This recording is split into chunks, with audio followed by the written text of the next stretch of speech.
press the bell icon on the YouTube app and never miss an सभी को जय हिंद दोस्तों, आप सभी का हार्दिक स्वागत है जय हिंद रिएक्शंस पर। आशा करता हूं कि आप सभी लोग बहुत अच्छे होंगे। तो आज हम आपके लिए एक लेटेस्ट, एक इंटरेस्टिंग और एक बहुत ही इंपॉर्टेंट वीडियो लेकर आए हैं, जिसमें आप देखेंगे भारत की बेटी और हिंदुस्तानी शेरनी दबंग वकील नाज़िया इलाही खान जी का दमदार और धमाकेदार इंटरव्यू, जिसमें वो बात करेंगी बहुत ही ज्यादा सेंसिटिव मुद्दे यानी कन्वर्जन, यानी कि हम बात करें धर्म परिवर्तन की। तो ये वीडियो काफी ज्यादा इंटरेस्टिंग होगी, आपको बहुत कुछ जानने को मिलेगा। तो इसे अंत तक देखें और चैनल पर नए हैं तो चैनल को सब्सक्राइब कर दें, ताकि हम आपके लिए लेटेस्ट और इंपॉर्टेंट वीडियोस लाते रहे। तो चलिए पहले ये वीडियो देखते हैं और अंत में इसके बारे में बात करेंगे। जय हिंद, जय भारत।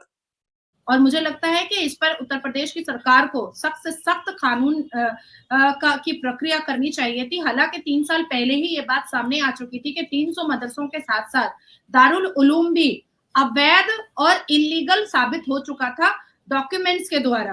तो अब तक उस पर बुलडोजर क्यों नहीं चला है? अब तक उसको गिरा करके उसको खत्म क्यों नहीं किया गया है? सो आई थिंक कि इमीडिएट दारुल उलूम जैसे टेररिज्म ऑर्गेनाइजेशन को इमीडिएट बुलडोजर के माध्यम से उसको खत्म कर देना चाहिए, गिरा देना चाहिए। और जितने भी लोग जिहाद को प्रोवोकेशन दे रहे हैं और अश्लीलता को प्रोवोकेशन दे रहे हैं, दाढ़ी टोपी वाले, उनको जेल की सलाखों में यासिन मलिक का दोस्त बना करके भेज देना चाहिए। तो ये एक चेन चल रहा है, ये कन्वर्शन का एक चेन चल रहा है, जिसको तोड़ना बहुत जरूरी है, जो इतना आसान नहीं है तोड़ना। अब ये कौन है? शेख शाहजहां जो है वो नुसरत रूही जहां जैन का इलेक्शन एजेंट था, ठीक है। अब नुसरत रूही जहां जैन जो बशीरहाट की सांसद है, उनका मंगेतर कौन था? कादिर खान, जो बलात्कार की सजा में आज भी जेल के अंदर है, जिसने क्रिश्चियन लड़की का बलात्कार किया था। अब ये नासिर खान कौन है? नुसरत रूही जहां जैन जो बशीरहाट की सांसद है, मेंबर ऑफ पार्लियामेंट है, उनका जिगरी दोस्त और नासिर खान का अपना बड़ा भाई। और संदेश खाली का शेख शाहजहां कौन है? नुसरत रूही जहां जैन का एकदम करीबी आदमी, तभी ना वो इलेक्शन एजेंट भी बना लोकसभा इलेक्शन में, तभी ना अपने लोगों को इलेक्शन एजेंट बनाया जाता है ना, तो वो भी बलात्कारी। तो आप सोचिए कि नुसरत से जुड़े हुए जितने भी लोग हैं, वो कन्वर्शन और हिंदू बहनों का और बेटियों का जेनोसाइड ये पूरा टीम मिल करके कर रहा है, जिसमें नासिर खान है, नासिर खान की बीवी है, उसके बाद फिर नुसरत रूही जहां जैन है जो बशीरहाट की सांसद है, शेख शाहजहां है।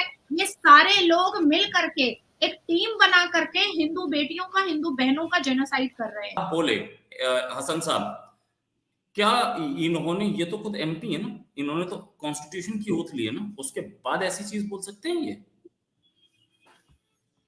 देखिए, एमपी तो एक और थे, आजम खान साहब भी थे, मंत्री भी रह चुके थे समाजवादी पार्टी के। मेरे पास उनका एक चिट्ठा मिट्ठा भी है, जिन्होंने जिया पर्दा के अंडरवियर के बारे में कहा था, खाकी अंडरवियर।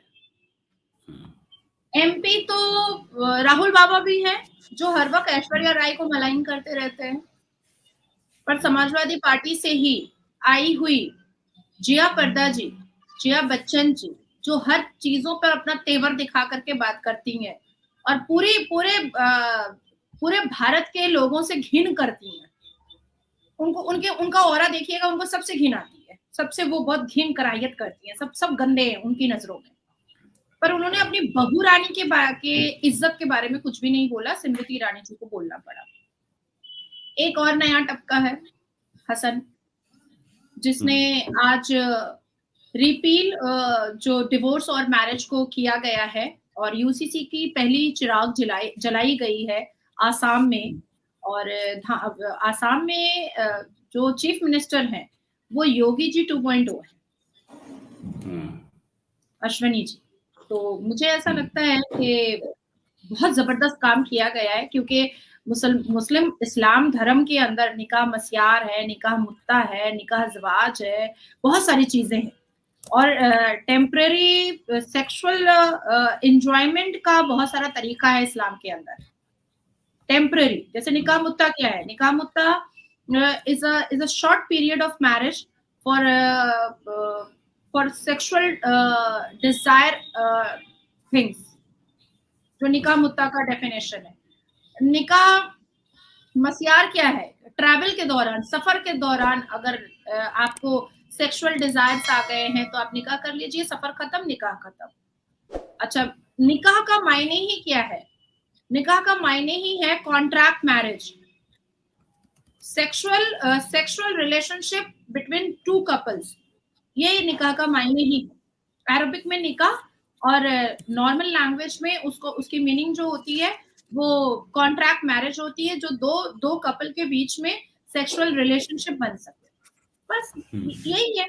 तो मुझे लगता है कि जिस हिसाब से आसाम के मुख्यमंत्री जी ने इसको रिपील किया है, बहुत पहले हो जाना चाहिए था, क्योंकि उन्होंने रेफरेंस दिया है। मेरे पास वो पूरा डिटेल्स भी है। उन्होंने रेफरेंस दिया है divorce and marriage act, Muslim marriage act 1935 का, और उसकी ओरिजिनल पूरी किताब भी मेरे पास है, original।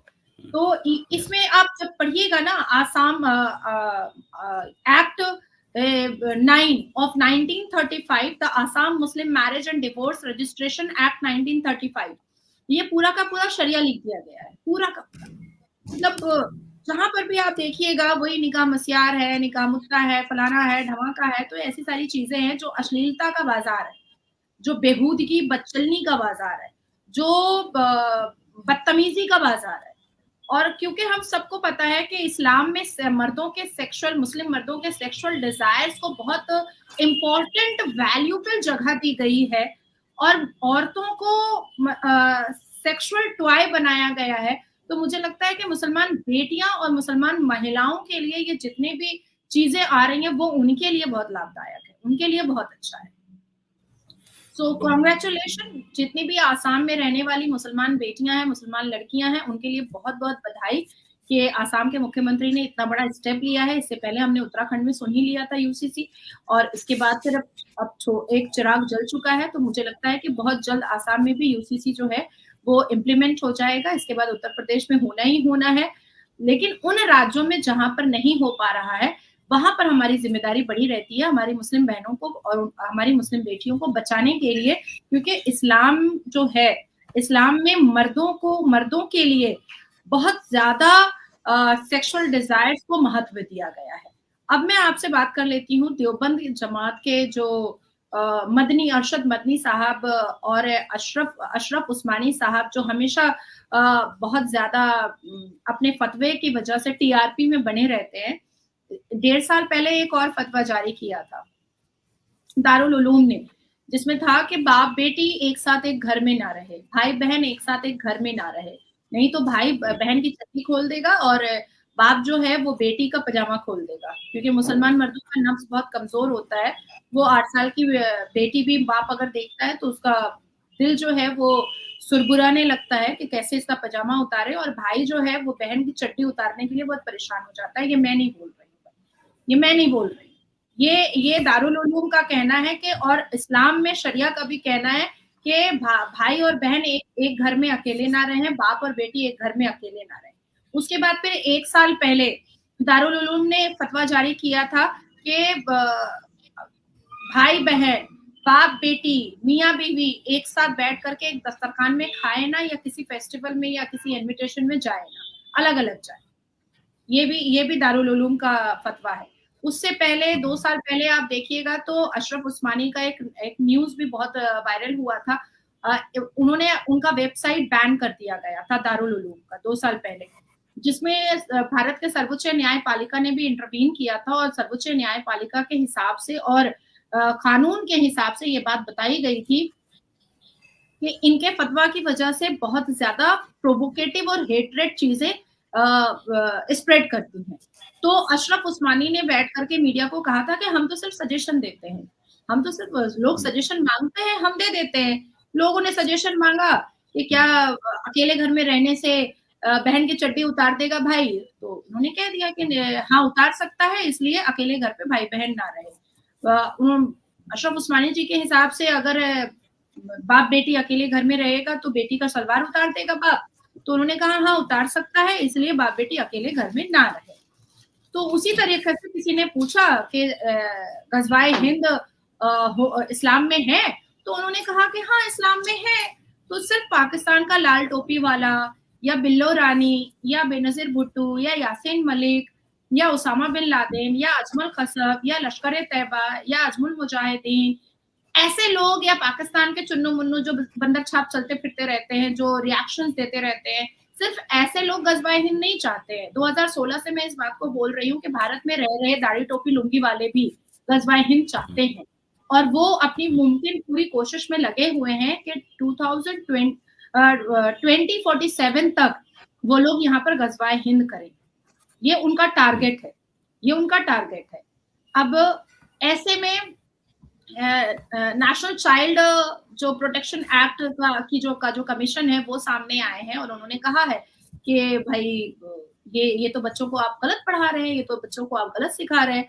तो मुझे लगता है कि बहुत देर हुई सरकार से, मुझे लगता है कि कानून से भी बहुत देर होती जा रही है और इतनी लापरवाही और इतना स्लगिश नेचर नहीं चलना चाहिए, नहीं चलना चाहिए। 1947 से 2024 में कानून को ये पता चला और नेशनल चाइल्ड प्रोटेक्शन एक्ट के चेयरमैन को ये पता चला कि मदरसे में क्या बताया जाता है। भाई मदरसे में अनल सेक्स भी होता है, ये भी हम बताएंगे। अब मदरसे में मोलेस्टेशन भी होता है, ये भी हम बताएंगे। आप मदरसे में मौलवी मुल्ला लोग जवान बच्चियों को गोद में उठा करके अपने औजार सटाते हैं बच्चियों से जबरदस्ती, और अगर वो इनकार करती है तो छड़ी मारते हैं। ये भी हम बताएं, अब हम बताएं। अरे ये तो खुद एनसीपीसीआर को खुद पता रहना चाहिए था। जो भी जो वहां के चेयरमैन बैठे हुए हैं, जो चेयरपर्सन बैठी हुई हैं, उनको खुद पूरा इन्वेस्टिगेशन करना चाहिए था। आखिर 2022 और 23 में मिनिस्ट्री ऑफ माइनॉरिटी कैबिनेट मंत्रालय से मदरसा का स्कैम तो बस्ट हुआ था कि ये लोग कितनी चोरियां कर रहे हैं।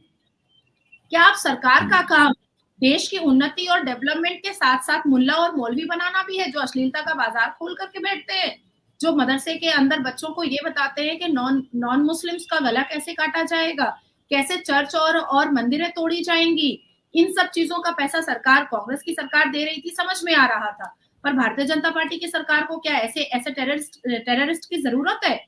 मुझे नहीं लगता है कि जरूरत है।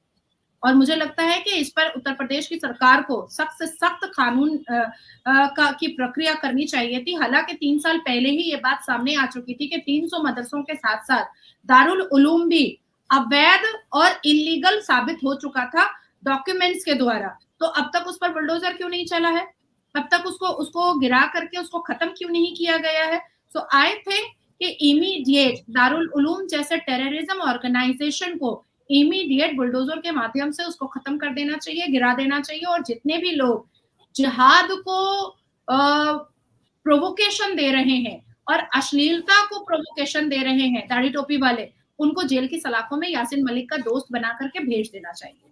अब दोस्तों, आशा करता हूँ कि वीडियो को आपने अंत तक देखा होगा और हमेशा की तरह नाज़िया इलाही खान जी का दमदार और बेबाक अंदाज आपको काफी पसंद आया होगा। और इस वीडियो में आपको बहुत कुछ जानने को मिला होगा, जहां पे नाज़िया जी ने खुल के बात की धर्म परिवर्तन के बारे में। उन्होंने आपको राजस्थान के केस के बारे में भी बताया, जहां पे 2 टीचर्स को सस्पेंड कर दिया गया है। वेल, मैं मानता हूं कि सबसे बड़ा कारण जो कन्वर्जन का है वो लव जिहाद है। और ये बीमारी आज की नहीं, ये बीमारी तब से है जब से शांति प्रिय मजहब स्थापित हुआ था। तो आशा करता हूं वीडियो आपको काफी पसंद आई होगी और इसमें आपको बहुत कुछ जानने को मिला होगा। अगर आपको वीडियो अच्छी लगी है तो लाइक और शेयर जरूर कर दें और अपने विचार हमें कमेंट सेक्शन में लिखकर जरूर बताएं। और एक बार फिर चैनल पर नए हैं तो चैनल को सब्सक्राइब कर दें, ताकि हम अपनी लेटेस्ट इंटरेस्टिंग और इन्फॉर्मेटिव वीडियोस लाते रहे। तो चलिए फिर मिलेंगे ऐसी किसी धमाकेदार और दमदार वीडियो में। तब तक अपना ध्यान रखिए। जय हिंद, जय भारत।